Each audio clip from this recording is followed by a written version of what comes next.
एक राजा था, तो उसकी 4 पत्नियां थी, और उसकी एक जो समझ लो 4 पत्नियों में से 3 पत्नी बहुत सुंदर थी और चौथी पत्नी थोड़ी कम सुंदर थी, थोड़ी पुरानी भी थी, और वो उन 3 पत्नियों से बहुत प्रेम में लगा रहता था। वो चौथी पत्नी से बहुत कम बातचीत करता था, कभी कभार ही मिलता था, बात करता था, ध्यान नहीं देता था। एक बार वो युद्ध लड़ने के लिए चला गया, और युद्ध लड़ने के लिए चला गया तो जब वो युद्ध से लड़के वापस आ रहा था, विजय हो गया, तो उसने पहले अपना आदमी भेजा, सेनापति भेजा, और कहा जाके रानियों से पूछो, मैं लौट के आ रहा हूँ, किसको क्या क्या चाहिए। तो जो उसकी छोटी रानी थी उसके पास सेनापति गया, बोला रानी साहिबा उनने ऐसा हुक्म भेजा है, बोलो आपको क्या चाहिए। मुझे बहुत सुंदर हार बनवा के लाए सोने का। बोले अच्छा ठीक है। दूसरे के पास गए, उसने कहा मुझे बहुत सुंदर साड़ी चाहिए। तीसरे के पास गए, उसने कहा साहब मुझे बहुत सुंदर कंगन चाहिए। चौथी के पास गए, उसने कहा 3 रानियों ने बता दिया है, अब आप और बता दें आपको क्या चाहिए। बोले मुझे कुछ नहीं चाहिए, उनसे सिर्फ ये कहना कि वो सही सलामत वापस आ जाए, मेरे लिए वो ही सब कुछ है।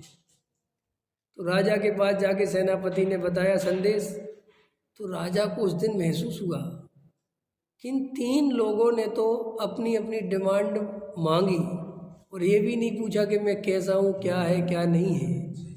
और ये चौथी रानी जिस पर मैं ध्यान ही नहीं देता, वो कहती है कि मुझे कुछ नहीं चाहिए, जबकि मैं इनको हमेशा गिफ्ट दिलाता रहता हूँ। इस रानी को तो मैं कुछ देता भी नहीं हूँ, तो भी ये कहती है कि वो सलामत आ जाए, वो सही घर पे आ जाए, मुझे कुछ नहीं चाहिए, बस वो ही मेरे सब कुछ है।